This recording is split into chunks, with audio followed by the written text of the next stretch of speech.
বাংলার মুসলিমদের নিয়ে শ্রমিক শুভেন্দু বিতণ্ডা কিন্তু আগেই ছিল। এবার সেই মত পার্থক্য কি চরমে উঠল? বঙ্গ বিজেপির সভাপতি শ্রমিক ভট্টাচার্যের কথায় সেই প্রশ্নই যে উঠছে। মাদ্রাসার সামনে মুসলিমদের মাঝে গিয়ে শ্রমিক বললেন, মুসলিমদের একটা চুলও কেউ ছুঁতে পারবে না। সমাজ মাধ্যমে আবার সেই বক্তব্যের ভিডিও তিনি নিজেই পোস্ট করেছেন। রহস্যটা কি? মুসলিম ভোট হাতানোর কায়দা নয় তো?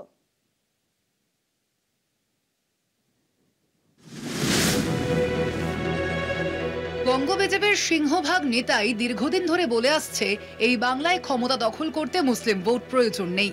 দাবি করছে মুসলিম ভোট ছাড়াই বাংলার মসনদের দখল নেবে বিজেপি।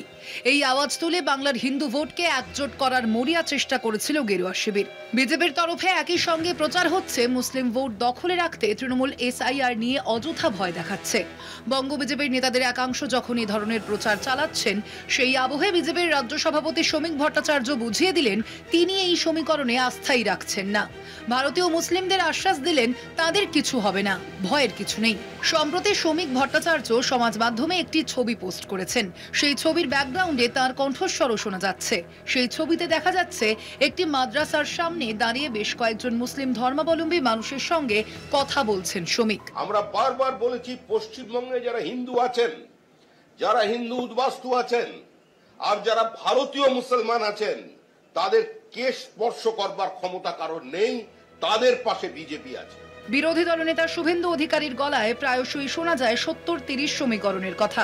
শুভেন্দু বলতেন মুসলিমদের ভোট বিজেপি পায় না, তাই তিনি হিন্দু ভোট একজোট করার ডাক দিতেন।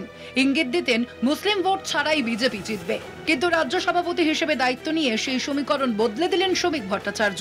মুসলিমদের মাঝে গিয়েও বার্তা দিলেন বিজেপির রাজ্যসভার সাংসদ। সোমবার নিজের সমাজ মাধ্যমে সেই বক্তব্যের ভিডিও পোস্ট করেন তিনি। তাতে শ্রমিককে বলতে শোনা যাচ্ছে ভারতেও মুসলিমদের কেউ কেশ স্পর্শ করতে পারবে না।